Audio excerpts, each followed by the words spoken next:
سلام، شبتان بخیر. به برنامه آماج خوش آمدید. من مجیب بهیر میزبان این برنامه. مهمان من در این برنامه کسی است که در زمان روی آمدن حکومت وحدت ملی لباس سیاه می پوشید و به این باور بود که روز این دولت سرنگون خواهد شد. باور بسیاری ها تنها صدای مردم در مجلس نمایندگان بود.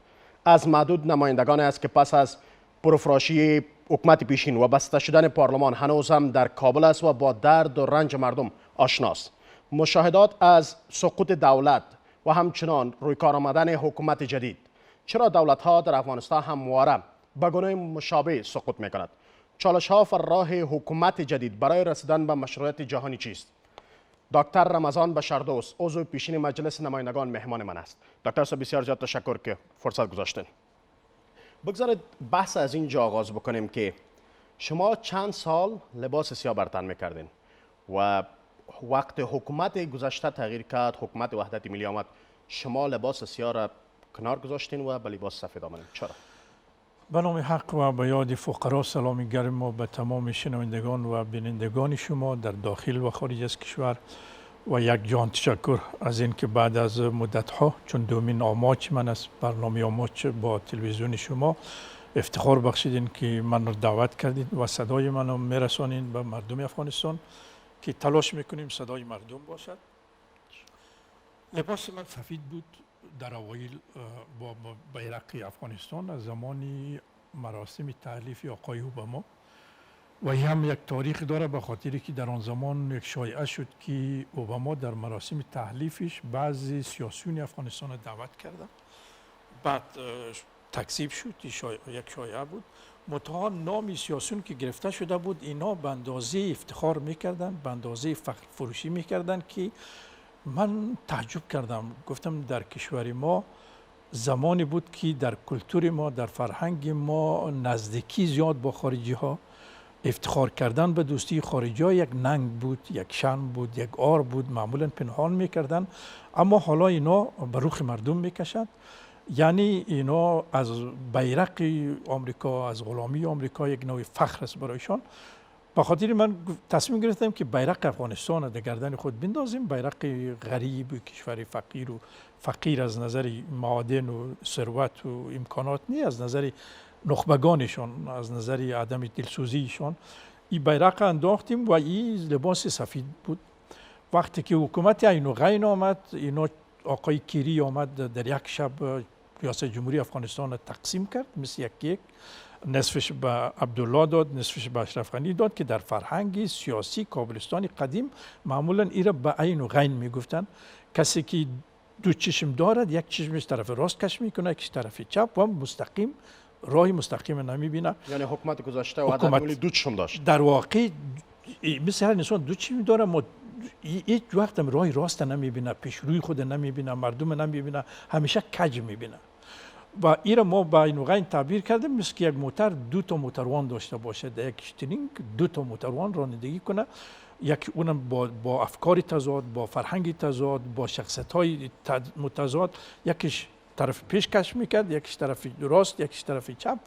بنابراین من فکر کردم که فاتحه مردم فاتحه حکومت خوانده شد، چون دیگر حکومت مردم نمیبینه. در فکر چوکی رسما اینا برای اولین بار در تاریخ افغانستان رسما قبلا هم کار میشد، منتها کمی با شرم، با حیا، غیر مستقیم، غیر رسمی. این بار اولین بار بود که در سفارت آمریکا اینا یک قانون اساسی میسازن، در یک شب کرزه امضا میکنه. فکر میکنم آخرین امضای کرزه به عنوان رئیس جمهور افغانستان است. نماینده سرمنشی سازمان ملل متحد امضا کردن، عین و غین امضا کردن، سفیر آمریکا امضا کردن. اینا رسما تمام مقامات افغانستان تقریبا از ریاست به بالا تقسیم میکنن 50-50 بین عین و غین. و در اینجا من امان زمان فکر کردم که فاتحه حکومت خوانده شده، برای مردم حکومت مرده است، از مردم نیست. از چیزی که من افغانای خاص میگم، چون افغانای عام، افغانا رو به افغانای عام و خاص تبدیل میکنم. گفتم برای مردم افغانستان این مرده است. و خاصش کی بود؟ مردم خاص در افغانستان در طول تاریخش تقریبا 1% است. کسانی است که امکانات دولتی در اختیارشان است، زمین در اختیارشان است، پول در اختیارشان است، قدرت در اختیارشان است، فرهنگ در اختیارشان است، رسانه ها معمولا در اختیارشان است. اینا کسایی است که با یک کلمه پلو چلو خورا ما میتونیم نامشان بگذاریم و دیگر 98-99% از همه اقوام، مذاهب، ادیان است که اینا معمولا گرسنه هستند، فقیر هستند، دکترا در جیب دارند اما یک مامور عادی مقرر نمیشوند. اما او 1% خاص که است، این 1% هم از اقوام مختلف است، بین هزاره، پشتون، تاجیک، ازبک، پشه‌ای، نورستانی، متام 0.5% از اینا که اینا همه چیز در اختیار دارن، اما مردم عام از این 37 قوم اینها هیچ چیز ندارن. ما مثلا میدیدیم که به سواد وزیر میشود از سهم هزاره، از سهم پشتون یا از ازبک و تاجیک، چون 36 قوم 34 قوم دیگر اونا حق ندارن وزیر شوند. من در 14 سالی که در پارلمان بودم در چوکی وزارت، در چوکی کاندید وزارت یک پشه‌ای را ندیدم به عنوان مثال. یعنی شما به خاطر مردم لباس سیاه 100% چون فاتح حکومت خوانده شده بود، بعد طالبان آمد رسما او را جمع کردن. حالا چرا لباس سفید بر تن داره؟ بعد لباس سفید هم از همون زمانی حکومت دوری دومش اینا خود در 1393 چی شد، بعد در 1397 دوباره عینوغین آمد مطابق با شکل دیگرش. بعد از او هم لباس سفید از زمان دارم، این لباس هم سیاه، فعلا تقریبا به فصل مربوط میشه، زمستان سیاه میشد و تابستان سفید میشد. و بیرق افغانستان هم می داشت. بیرق افغانستان هست. این بیرق از رنگی بیرق از زمان استقلال افغانستان است. در زیر بیرق اولین جهاد یا اولین مبارزه افغان ها با اشغال انگلستان، اولین جنگ افغانستان به صورت رسمی، این رنگ از همون زمان انتخاب شده و کلمه است، داری محراب است، منبر است، خوشه گندم است، تقریبا کلی خاصیت افغانستان درش است. حال چی فکر میکنین؟ بیرق تغییر خواهد کرد؟ بیرق تا حالا تغییر نکرده. با من بعضی وقتا ولی حالا نظام سقوط کرد، نظام دیگری که آمده. نظام سقوط کردن، نظام دیگر آمده. متای رنگ گوی بیرق اول کلمه لا اله از اسلام است، منبرش خوشی گندم و رنگش از زمان استقلال افغانستان است. و ده ها مجاهدین در طی استقلال افغانستان خون خود دادن، تا حالا تغییر نکرده و طالبان هم اکثریتشون مردم عامش من میشناسن، در سرک و کوچه و بازار بعضیش که به من یکیش اشاره کردن، بعد دیگرش گفته این بشر دوست است، اونو فهمیدن چون صدای من در تلویزیون نشنیدن، صدای من اگر در تلویزیون ندیدن، صدای من شنیدن. معمولا افراد عام طالب هم اما محبتی که افراد عام نظام پلیس، عسکر، مامور داشت، اینا هم اکثریتشون که میشناسن احترام دارن. برخورد نیروها باز چگونه است بر شما در حال حاضر؟ برخورد نیروها چون بیرق دارن شما. برخورد نیروها دوستانه است. 99.99% یک خاطره جالب هم است. تقریبا یک ماه پیش ساعت 7 من با 2 دختریم خورد هستند در موتر بودیم، ساعت 7 شب بود، از خانه دوستان می آمدیم طرف خانه خود، در یک پست است اونجا تلاشی می شود موترها را و بعد بسیار بیروبار هم بود. پستن معمولا 20 نفر 5-6 نفر بیشتر نیست، مستقیم این روز بسیار بیروبار بود و کماندو اینا. موتر من که چیشون نوبت موتر من رسیدم، این نفرش گفت که موتر گوشه کنی. من فکر کردم که حتما اینا میخوای که چی کنن اینا. بعد پایین شدیم که پایین شدم همین نفر بغل کشی کرد از دست من گرفت، به من گفت باشه دوستم میریم در پسته. در پسته که رفتیم نفرها تقریبا 15-20 نفر نشسته بودن، تقریبا 97% شناختن، بالا شدن بغل کشی میکردن. 3% ایران مانده بود، نمیفهمیدن که چی هست، چی در جریان است، خب بیرق هم میدیدن. بعد نشستیم، اونا گفتن که ما صدای ملت بودی، در خیانت دست نداشتیم، مردم دوست داشتیم، ما دوست داریم و کدام مسئله برایشان مطرح نبود تا امروز هم. بعد من میگم که اگر طالبا میخواید که این لباس نباشه، چون این را اگر ما برداریم لباس قابل استفاده نمیشه و اگر دور بندازیم یک اسراف است و در اسلام میگه که اسراف کننده برادر شیطان است. اگر طالبا حاضر است مصارفش بپردازن، مصارف لباس کدام مشکلی نیست. روز اول سقوط حکومت پیشین شما کجا بودین و چی میکردین؟ من در خانه بودم چون رخصتی پارلمانی بود، پارلمان رخصتی تابستانی رفته بودن. در خانه نشسته بودیم. روز یک شنبه تقریبا قبل شنبه به من بعضی دوستا گفتن که در اطراف کابل طالبان داخل شدن، کسایی که زندگی میکردن در آنجا. بعد روز یک شنبه ساعت 10-11 که ما بودیم در خانه، چون برق بعض وقت داریم بعض وقت نداریم، چون من لاین خاص نکشیدم مثل دیگر مقاماتم در کوچه ما منطقه ما یک برق هست منم دارم، اگر نیست نداریم. معمولا رادیو میشنویدیم که حکومت سقوط کرده، حکومت عین و غین بست. روز شنبه شما دوستا براتان گفتن، با خبر شدین که طالبان آمدن در دروازه های کابل هستند، چی کار کردین؟ آیا با مقامات حکومت پیشین در تماس شدین؟ نه، من معمولا خاصیت دارم که با مقامات چی حاکم باشه چی در حال حاکم شدن باشه علاقه ندارم، تماس نمیگیرم و خوش نیستم. اما طور که عین و غین به عنوان مثال یا وقتی از وزارت پلان استفاده کردیم کرزی، هر قدر اینا خواستن که حداقل یک بار در ارگ بیا در یک برنامه شرکت کنم، گفتم نه دیگه. من از روز که از وزارت پلان استفاده کردم روی ارگ ندیدم، هیچ وقت نرفتم در هیچ میمانی و در هیچ میمانی و روز جشن و استقلالی که شورای خارجی که سفارتایشان میگیره در کابل، معمولا وکلا و وزرا و اینا شخصیت ها رو دعوت میکنه، دعوت کرده در هیچ کدامشان هیچ وقت نرفتیم و علاقم نداریم. بعد در زمان مثل که در حکومت قبلی وقت دعوت میکردن یا بعضی میگفت بشر دوست ببینیم، بعضی طالبا چون در 12 سال ما بین مردم بودیم میرفتیم، بعضی هوادارهای طالبا کسایی که برای طالبا کار میکردن اینا رو در دکان دیده بودیم، در کلینیک دیده بودیم، در موتر فروشی، در هر جای. چون ما در رخصتی پارلمانی فلسفه شی بود که ما باید بریم مردم رو ببینیم، در ادارات، در موتر فروشی، دکان، هر جای گزارش تهیه کنیم. وقتی پارلمان شروع میشه گزارش باید بدیم. چون در اینجا من رفته بودم، طالبان بین اونا بود، سلام علیکی داشتیم اینا. وقتی که اینا با قدرت رسید باز با من تماس گرفتن، به من گفتن بشر دوست مثلا. چی کسی اولین تماس برای شما گرفتن؟ از کسایی بود، دکتر بود فکر میکنم، یک از دکتری طب بود اگه اشتباه نکنم، گفت که از دوستای بسیار نزدیک ما، از اعضای فامیل ما وزیر تعیین شده، علاقه داره، دوستم داره، شما اگه بخواید ببینید. گفتم نه، تا امروز ما اتونم و خاصیت من این است کسایی که در قدرت هست علاقه ندارم بشینه. علت سقوط حکومت بشینه در چی میدانید؟ اگر به زبان عام صحبت کنیم، علت اساسی سقوطش بدوای مردم بود، ظلمی که حاکم بود در افغانستان. در اسلام میگوید حکومتی کافر تداوم پیدا میکند، ادامه پیدا میکند، اما حکومت ظالم ادامه پیدا نمیکند.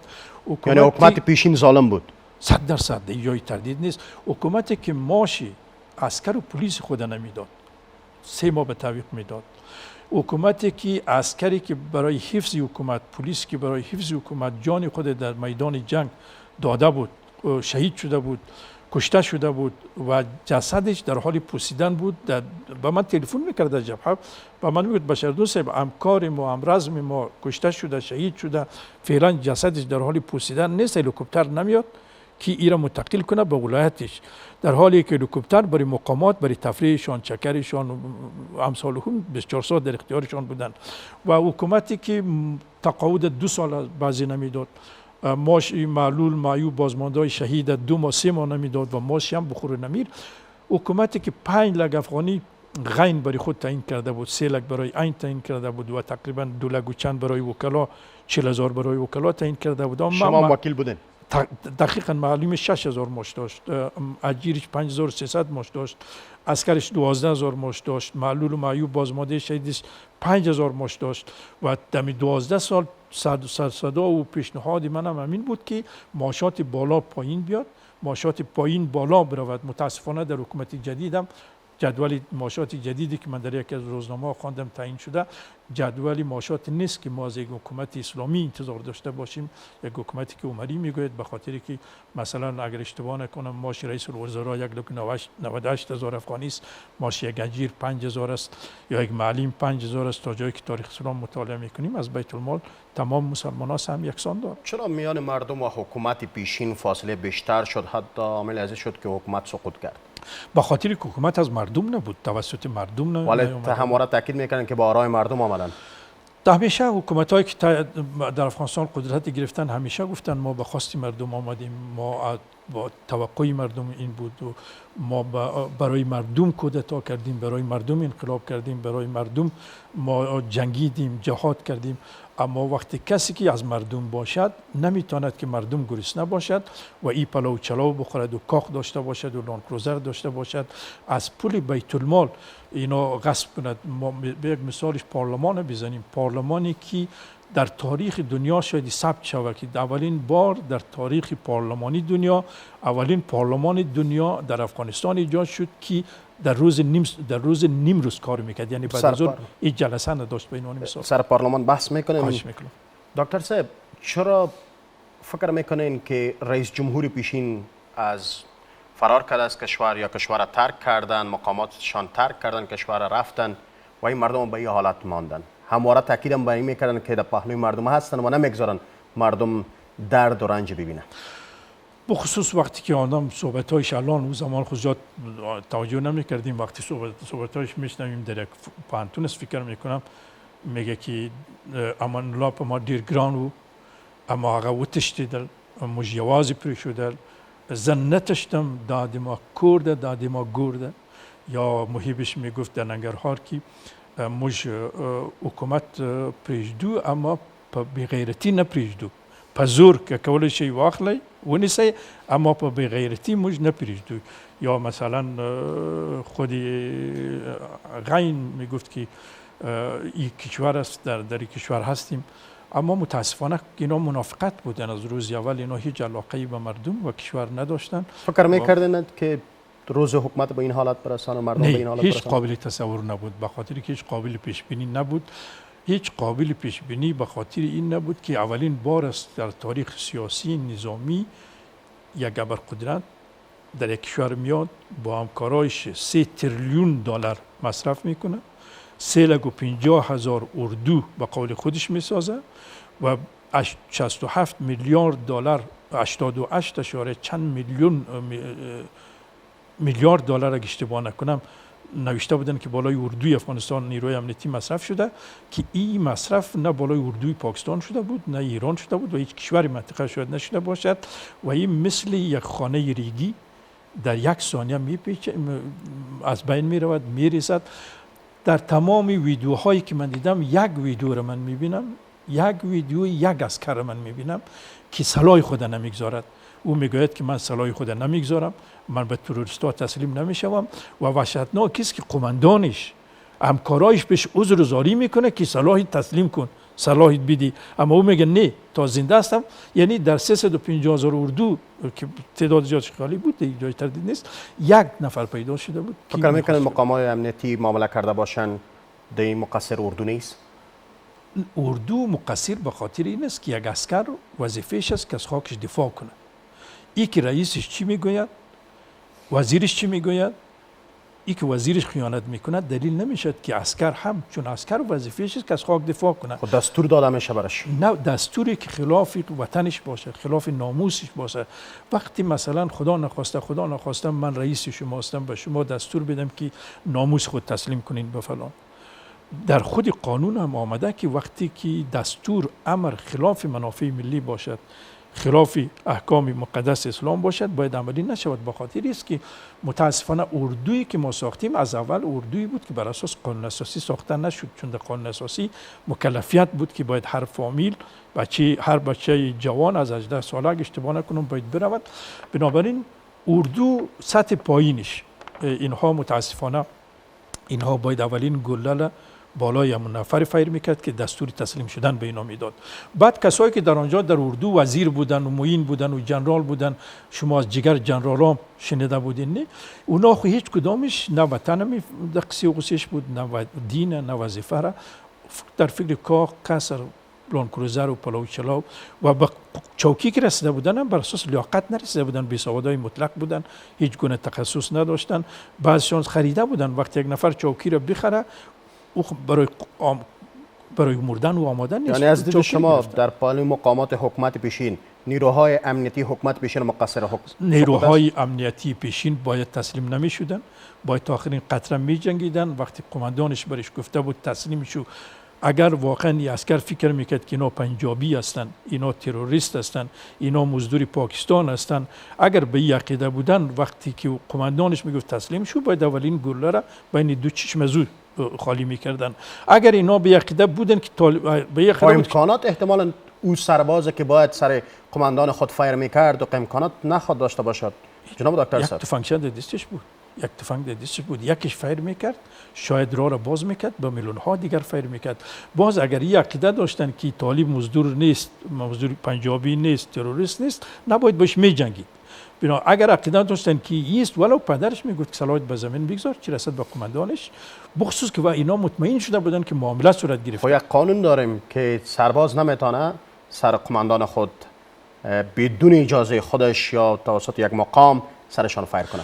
قانون دیگر داریم که وقتی دستور آمیر خلاف منافع ملی است، خلاف کشور است، خلاف قانون است، چون اینا سوگن خورده بودن که تا آخرین رمق، تا آخرین قطره خون از کشور، از خاک دفاع میکند و اینجا نیامده که بجز وقتی قماندانش امر میکنه سلاح رو به زمین بگذارین. اینا قوانین ما واضح و روشن است که وقتی وزیری، حتی در ادارات ملکی، وقتی وزیرت، رئیسیت، قماندانت، چی در ملکی چی نظامی امر میدهد که خلاف قانون است، خلاف منافع ملی است، اینا باید از او سپریچی کند. در پارلمان دقیقاً یک بحث هم شد در آن زمان. من خوب یادم است که بعضی طرفدار بود نه که امر آمیر امر است باید چی شود، بعضی میگفت باید تحریری و امر خلاف قانون داده شود. متأ من و تعداد وکلا در اونجا پیشنهاد کردیم که امر تحریری یا شفایی که خلاف قانون باشه، خلاف منافع ملی باشه، این مامور عادی، عسکر، پلیس، هر کس باید از او سرپیچی کنه، به خاطر که قسم خورده که از ناموس دفاع میکند. یعنی معامله صورت گرفت بالاخره. معامله به عنوان چی؟ معامله نه که حکومت باید سقوط کنه و یک حکومت جدید. نه فکر نکنم. جنرالا، وزرا، قماندانا آنها برای جنگ نرفته بودن، در چوکی ننشسته بودن، به خاطر پول و عیش و نوش و امتیازاتش رفته بودن و آنها حاضر نبود که خود قربانی بدهد، ولو قین و عین 100 بار چیغ میزد که شما خود قربانی کنین. آنها برای قربانی نرفته بودن، آنها برای عیش و نوش رفته بودن. خدا و وظیفه و وطن اینها یک شعار بود برای اینا. اما مردم عادی، عسکر عادی و پلیس عادی ما، اینا چون سوگن یاد کرده بودن که وطن ناموس است، ما تا آخرین قطره خون دفاع میکنیم، اینا باید دفاع میکرد. شما زبرقدرت یاد کردین، آیا امریکا در افغانستان به هدفش رسیده؟ چندین آمریکا وجود داره. ما فکر میکنیم یک اشتباهی که ما مرتکب میشیم، فکر میکنیم که یک آمریکا وجود داره. چندین آمریکا وجود داره. منافع وزارت دفاع آمریکا با وزارت خارجیش فرق میکنه، تجزیه و تحلیلش فرق میکنه، از استخباراتش عین چیز. و دیگر من به یک دستم که آمریکا را یک شرکت‌های بزرگ چند ملیتی اداره میکنه که رئیس جمهور هم میسازن، چون یک کمپین ریاست جمهوری به میلیاردها دلار مصرف داره. آنها افغانستان اداره میکنند و آنها به افغانستان و عراق و سوریه و کشورهای دیگر از دید منافع تجارتی میبینن، نه استراتژیکی سیاسی مردم آمریکا. بلی مثلا آمریکایی‌ها میگن که ما 2 تریلیون دلار در افغانستان مصرف کردیم. دقیقاً 2 تریلیون ممکن آمده باشد، اما از این 2 تریلیون شاید 70% به جیب شرکت‌های بزرگ تسلیحاتی رفته باشد. خود آمریکا شامل شده؟ 100%. مثلا من به شما 10 افغانی میدهم، میگم که 9 افغانی مجبور است قلمایی که من تولید میکنم بخری. یعنی 9 افغانی از 10 افغانی که دادم، 9 افغانیش دوباره در جیب خودی من میاد و شما هم قرضدار من میشین. یک افغانی را به دزدا میدن، به خاطر است که میلیاردها دلاری که در افغانستان آمد دقیقاً در جیب چند تا دزد داخلی و خارجی رفت و این از پول مالادینده آمریکا بود. فعلا در کارولینای شمالی محکمه هم جریان دارد. فکر میکردن مقامات آمریکایی که پولشان در افغانستان چنین مصرف میشه؟ ما وقتی در فرانسه درس میخواندیم در اوایل یک تصور وجود داشت بین مسئولین، چه فرانسوی‌ها چه خارجی‌ها، که کشورهای غربی سیاستمدارایشان به منافع ملیشان پایبند هستند. اما به تدریج ثابت شد که نه، منافع آنها منافع شخصی خود، سیاسی خود، تنظیمی خود از منافع ملی ترجیح میداد. مثلا فعلا رئیس جمهوری اسبق فرانسه از معمر قذافی چند میلیون دلار خلاف قانون فرانسه پول گرفته بود و این پول خلاف قانون در کمپین مصرف کرده بود و رئیس جمهور شده بود. یا حتی برلوسکونی صدر اعظم ایتالیا شما میبینید دست قذافی رو ماچ میکنه. بنابراین سیاستمدارای دنیای غرب هم او سیاستمدارایی که ابراهام لینکلن مثلا رئیس جمهوری آمریکا که جنگ علیه بردهداری رو شروع کرد، یا او جفرسون یا ویلسون یا نمیدونم، یا او سیاستمدارایی که ژان ژاک روسو وقتی سیستم سیاسی غرب پایه‌گذاری کرد، مونتسکیو و ارسطو و اینها تصور میکردن. این سیاستمداران نیست. سیاستمدارای غرب امروز سیاستمدارایی است که حاضر هستند که به خاطر منافع تنظیمی خود، سیاسی خود، شخصی خود، منافع ملی را قربانی کنند. احزابی که امروز در غرب حاکم است، ما نامشان اقوام جدید گذاشتیم، دقیقاً مثل اقوام که در افغانستان کار میکنن، فعالیت دارن. این احزاب هم دقیقاً همونطور کار میکنن. به خاطر است که چیزی که روسو مثلا یا مونتسکیو از تفکیک قوا تئوریزه کرد یا ارائه کرد، کاملا امروز دیگرگون شده، در غرب هیچ معنای امروز ندارد. یک چیزی که در این روزا مقامات حکومت پیشین مصاحبه میکنه، میگن که توافقنامه دوحه عامل سقوط حکومت پیشین شد. آیا این مقام ها میدانستند که او توافقنامه عامل سقوط میشه؟ اگر میدانستند چرا دست به کار نشدن؟ فرصت از دست دادن. توافقنامه دوحه عامل سقوط از دید اینا میگه شد، به خاطر میگه اینا این حرف میزند که چرا آمریکایی‌ها تا آخرین لحظه ما را در چوکی نگاه نکرد.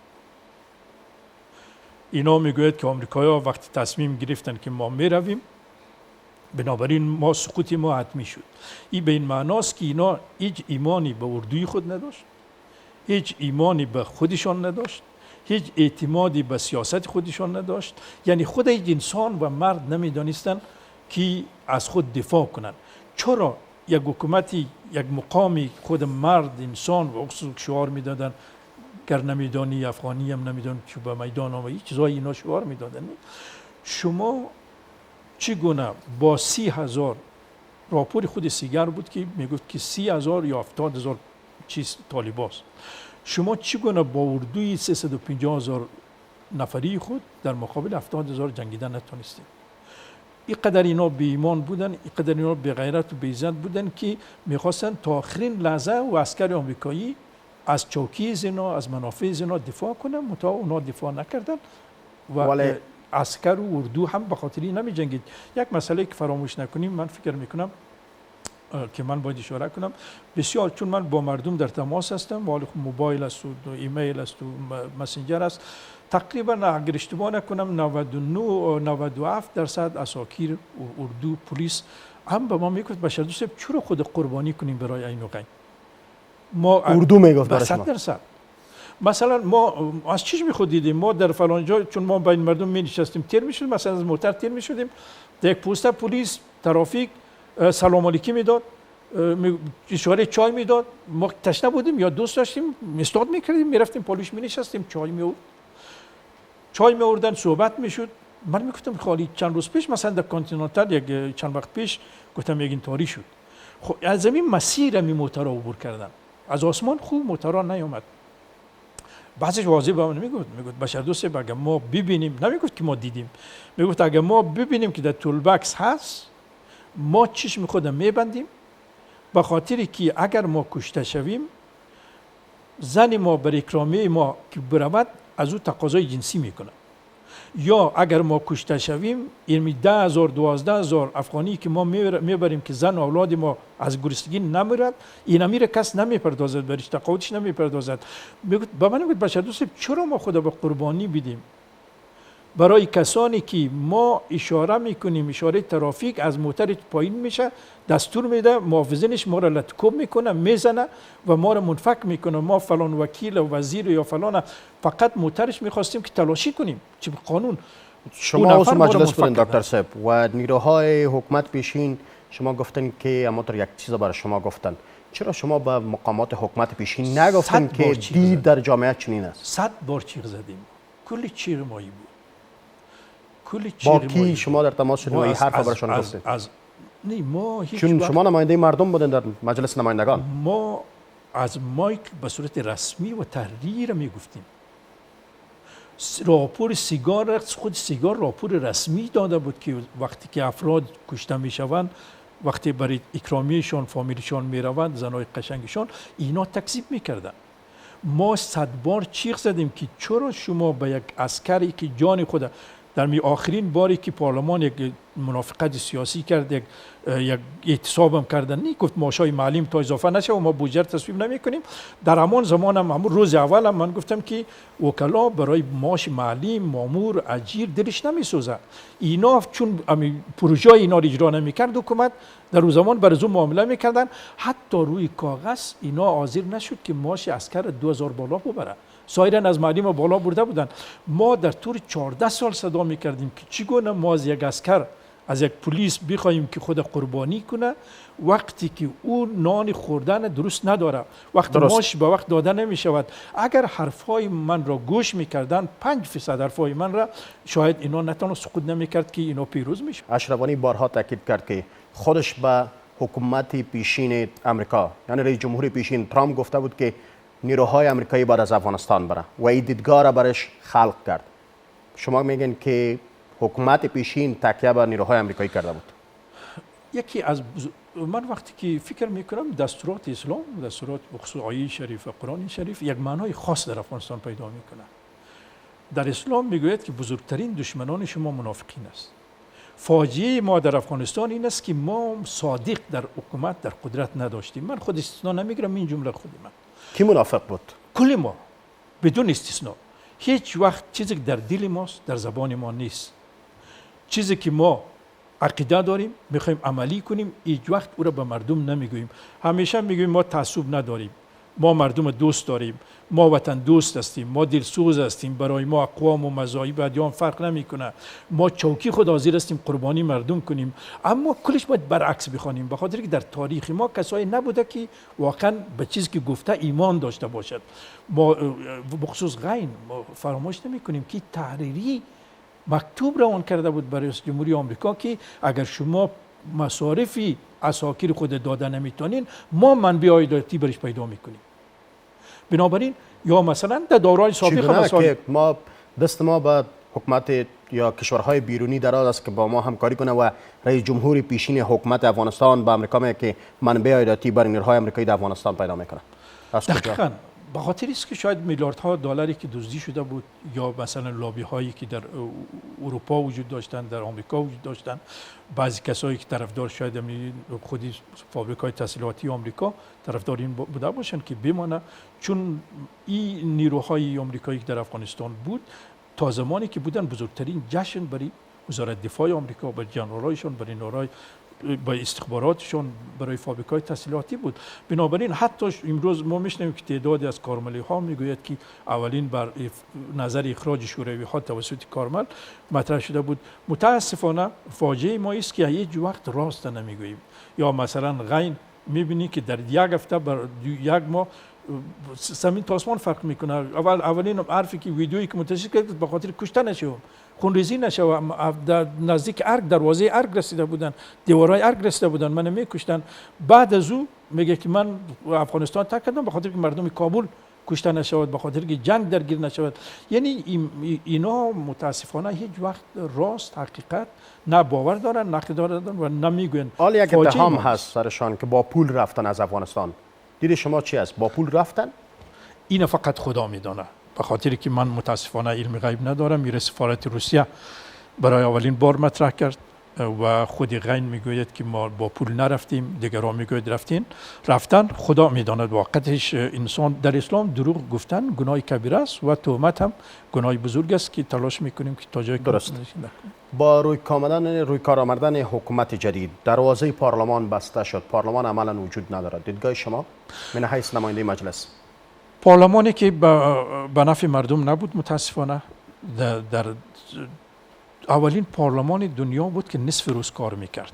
این در تاریخ دیده نشده. اولین پارلمان دنیاست که از 250 وکیلش هر روز حداقل 120 یا 125 غیر حاضر بود.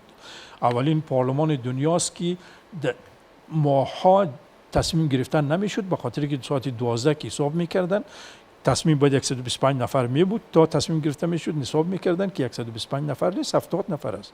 اولین پارلمان دنیا بود متاسفانه که معاش لکی داشتن، اما برای مامور و اجیر و معلم و بازمانده شهید معاش بخور نمیره تعیین میکرد. اولین باری که قانون معاشات آمد 1387 در اون زمان 6000 و 32000 تعیین کرده بودن.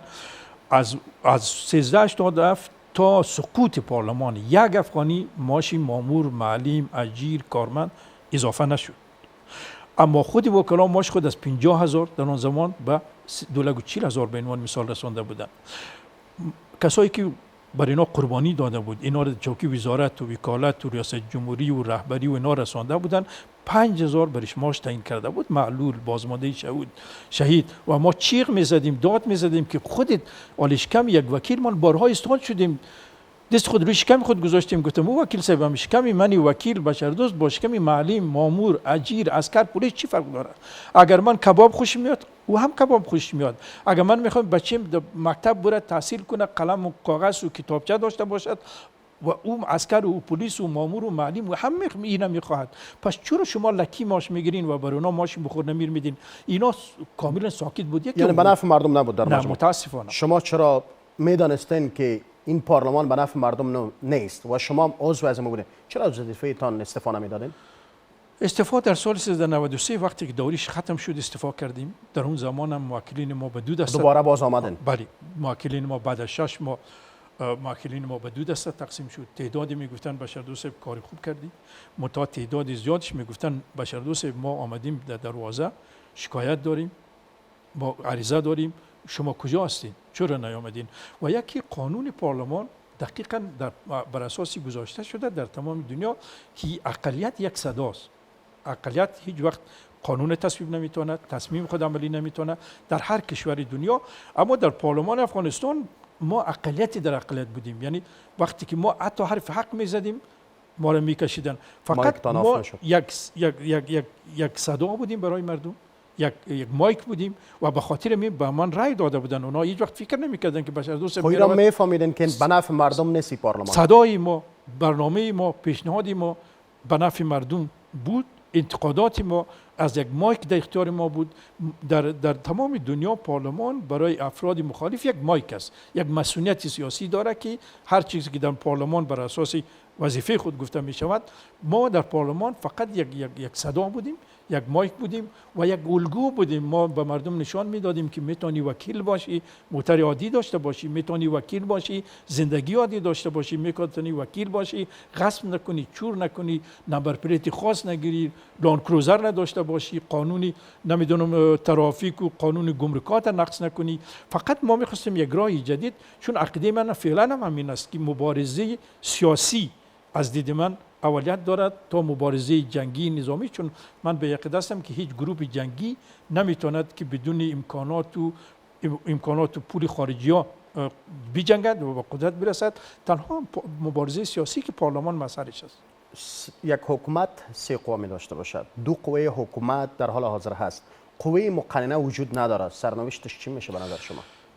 سه قوه، اول اینکه سه قوه از دیدی اولین بار اگر اشتباه نکنم ارسطو سازماندهی کرد، بعد دیر مونتسکیو به صورت تئوریزه قرن مدرن آورد. اما در عمل در غرب همی وجود ندارد. حزبی که در غرب انتخابات برنده می شود، هم پارلمان در اختیارش است و هم حکومت در اختیارش است و هم قوه قضاییه در اختیارش است. اما روی کاغذ وجود دارد. این چیزی است که مونتسکیو هیچ وقت تصور نمیکرد، خوابش نمیدید. به خاطر است که من به یقین هستم که باید یک تجزیه و تحلیل جدید از نظام‌های سیاسی غرب شود که اگر خدا وقت داد و چیز داد ما تصمیم داریم که کار کنیم. اما در بعضی نظام‌های سیاسی، مثلا در نظام سیاسی اسلام، در صدر اسلام پارلمانی وجود نداشته. در خود پارلمان افغانستان هم شما متوجه شده باشین نوشته بود که امر شورا بینهم. هیچ وقت نفهمیده بودن که پارلمان محل مشوره نیست. پارلمان محل تصمیم گیری است، محل تصویب قانون است که قوه اجراییه یعنی حکومت باید اجرا کند.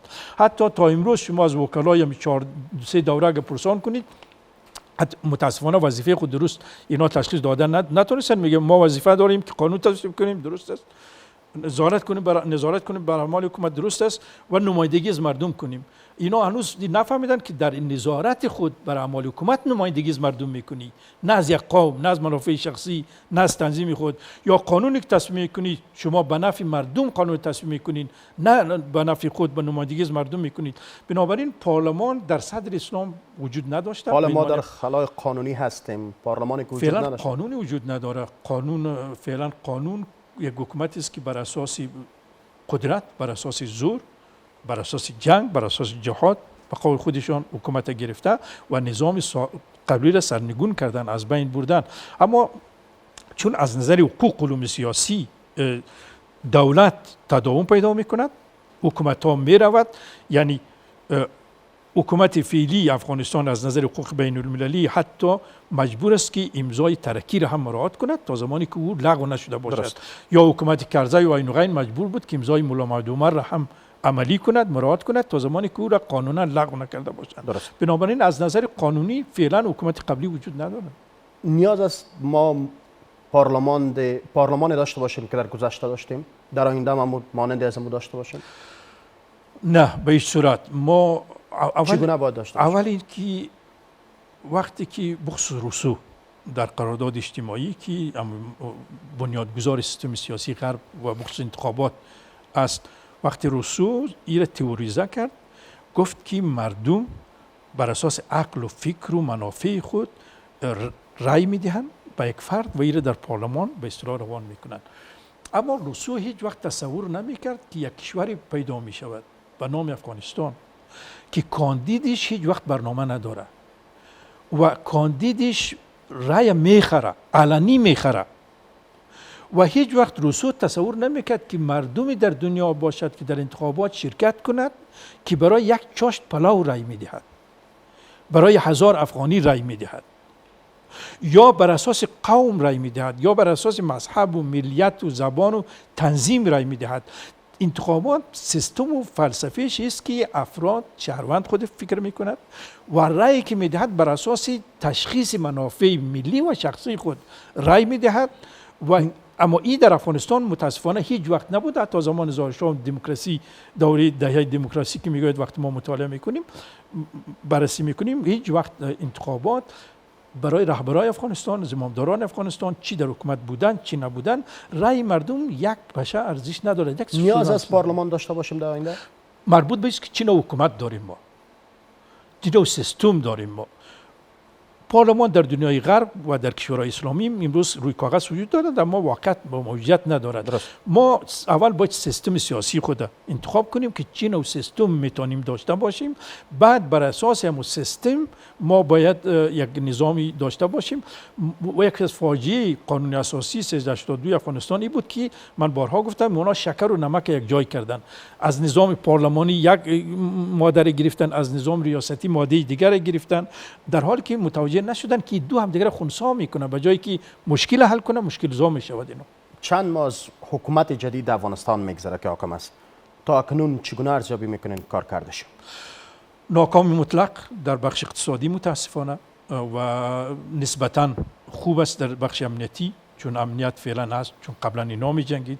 فعلا داعش با او قدرت و با او امکانات نیست و فکر نکنم هم با او امکانات برسد، چون برنامه اینا امثال که دارن. از نظر امنیتی وضع فعلا خوب است، اما از نظر اقتصادی ما متاسفانه به سوی یک قحطی روان هستیم. ما افغانای میبینیم، من فعلا افغانای میبینم که توی خانه خود میفروشد تا زنده بمانه، یا به میلیون ها افغانی ما هیچ امید ندارد، با اینا طرف خارج نگاه میکند. من امیدوار هستم که حکومت بیشترین توجه، بیشترین تمرکز بالای اقتصاد کند، بالای دسترخوان مردم افغانستان کند و کار را دقیقاً به اهل کار بسپارند.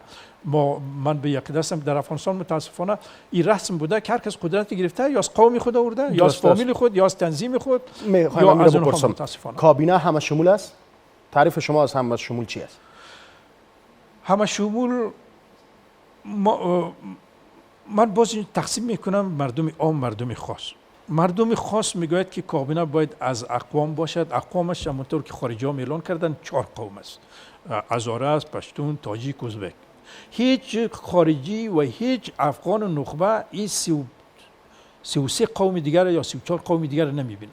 من تا امروز از زبان یک مقام خارجی که از حقوق بشر حرف میزند نشنیدم که گفته باشه چرا در حکومت افغانستان یک وقت یک پشه‌ای یک معین نبوده، یک رئیس نبوده. و وقت ما نخبگان پشتون و هزاره و تاجیک و ازبک که در 20 سال از گوش خود میشنوم و در چندین قرن اینا نوشتن، ما وقتی اینا از عدالت حرف میزنن دقیقا عدالت میگوید که مثلا این قدر وزیر هزاره باشه. بعد وقتی میگی قدر وزیر هزاره باشه نمیگه بچه پاک صادق متخصص هزاره وزیر چه، میگه نفری حزب من، نفری حزب خودم، نمیگه که نفری حزبی که تخصص داره تقوا داره، میگه نفری خود من، نفری که گردنبند غلامی داره یا تکه‌دارای پشتون ازبک تاجیک عین چیز. یعنی همه شمول نیست. حکومت افغانستان از نظر قومی زمان حکومت جمع شمول ما میتونیم داشته باشیم که 37 قوم وزیر داشته باشه. اگر ما میخوایم که حکومت جمع شمول به معنی باشه که اقوام وزیر داشته باشه، اگر ما میخوایم حکومت جمع شمولی که احزاب سیاسی وزیر داشته باشد 102 وزارت ما باید بسازیم به عنوان مثال. اگر ما میخوایم بر اساس مذاهب چه کنیم یک 7 وزیر باید از هر مذهب باشه. اما مردم افغانستان تقسیم قومی کابینه باور دارید؟ نه. اول تقسیم قومی کابینه وجود نداشته در افغانستان. تکه‌دار هزاره وزیر داشتن، نه مرد قومی هزاره. مثلا در وزارت مخابرات ما یک وزیر داشتیم اسمی هزاره، یا در وزارت تحصیلات عالی، یا در وزارت تجارت. من چون میرفتم میدیدم مثلا در وزارت تجارت من میرفتم میدیدم یک بچه هزاره است، ماستری داره در تجارت.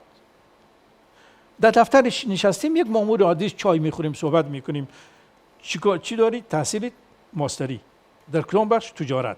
چند سال وزارت تجارت کار میکنی؟ 10 سال. اونمون مامور عادی که هست، اونمون مامور هست، اما به نام زی هزاره وزیر کسی است که بی‌سواد مطلق است در تجارت. یک روز تجربه کاری در وزارت تجارت نداره. یا مثلا در وزارت مالیه، به خاطر که واضح شود وزارت مالیه دست یک پشتون است. وزیری که به نام پشتون نشسته ای از فاینانس، از اقتصاد الف در جگرش نیست.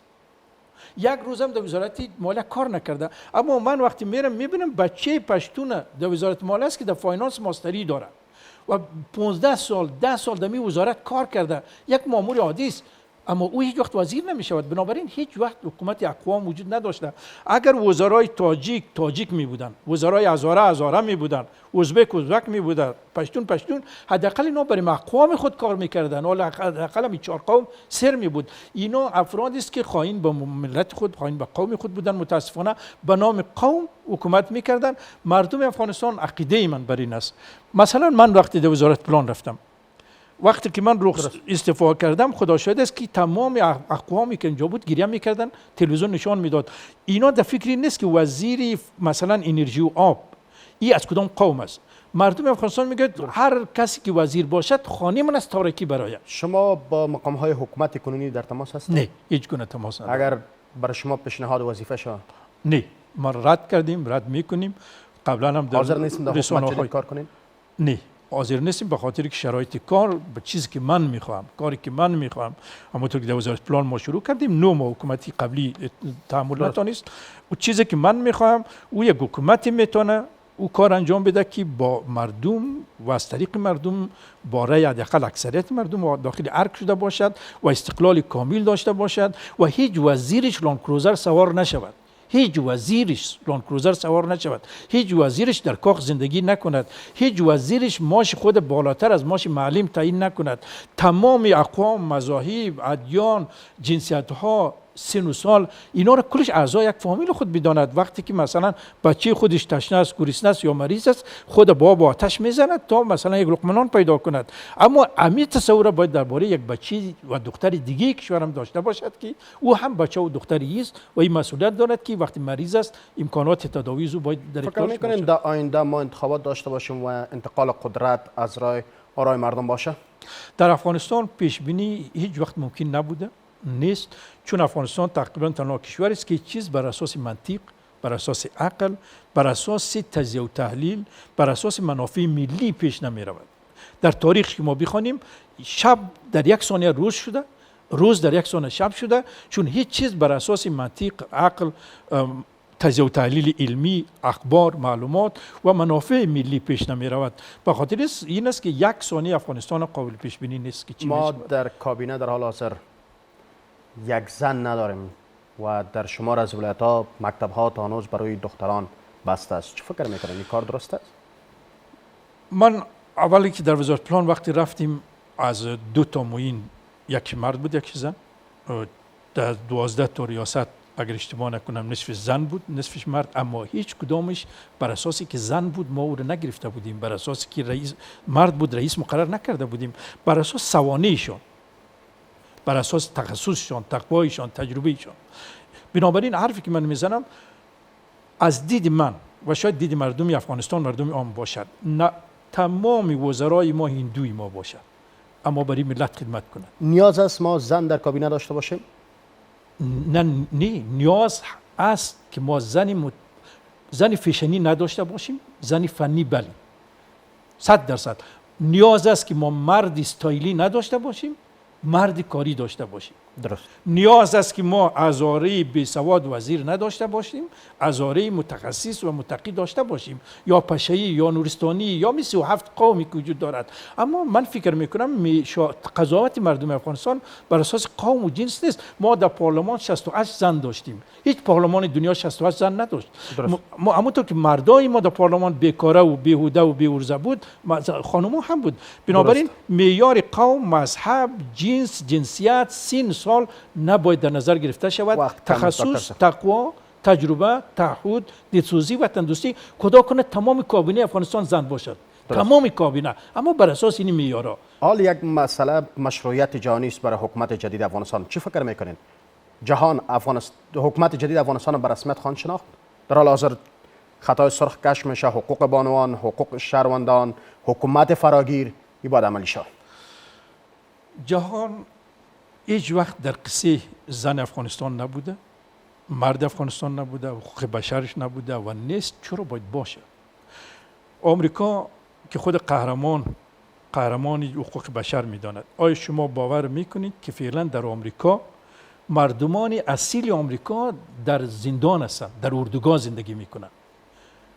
آمریکا سفیدپوستا از اسکاتلند، از آیرلند، از انگلستان رفتن، مردمای اصیل آمریکا را کشتن، 1% که ماده فعلا در اردوگاه هستند.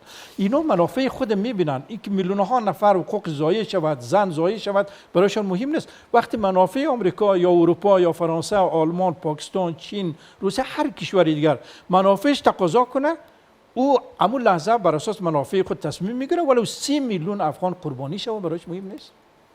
حکومت جدید مشروعیت داخلی داره؟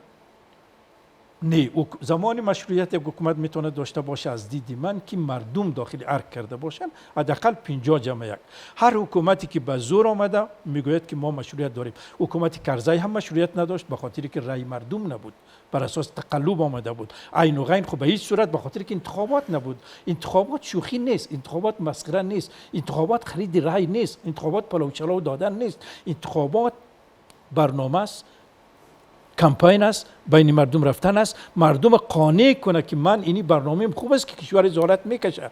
بنابراین در افغانستان هیچ وقت انتخابات به این معنا نبوده و به زودی اگر برگزار شود امکان ندارد که باشه. به عنوان آخرین پرسش این برنامه میخوایم بپرسم، دیدگاهتان در مورد سیاستگرانی که بیرون از افغانستان رفتن و کشور را ترک کردن چی است؟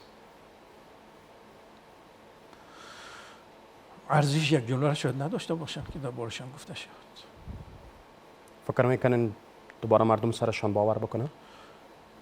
فاجعه کشور ما همیشه ای بوده که 70% از 30%ش که به من رای داد، از من حمایت میکند و طرفدار من است، 70% مردم متاسفانه دستی که او را سلی میزند میبوسد، دستی که از جیبش دزدی میکند او را احترام قائل است، دستی که خون یا تا قومش میچکد او دستی میبوسد. دقیقاً تا زمانی که 70% ما داشته باشیم با این فرهنگ، با این شیوه، با این روش، این کشور ساخته نمیشه. بسیار زیاد تشکر دکتر صاحب که وقت دادید. بسیار تشکر از شما بیننده های عزیزان. بسیار زیاد تشکر تا این دم ما را همراهی کردن. وقت با شما خوش. خدا نگهدار.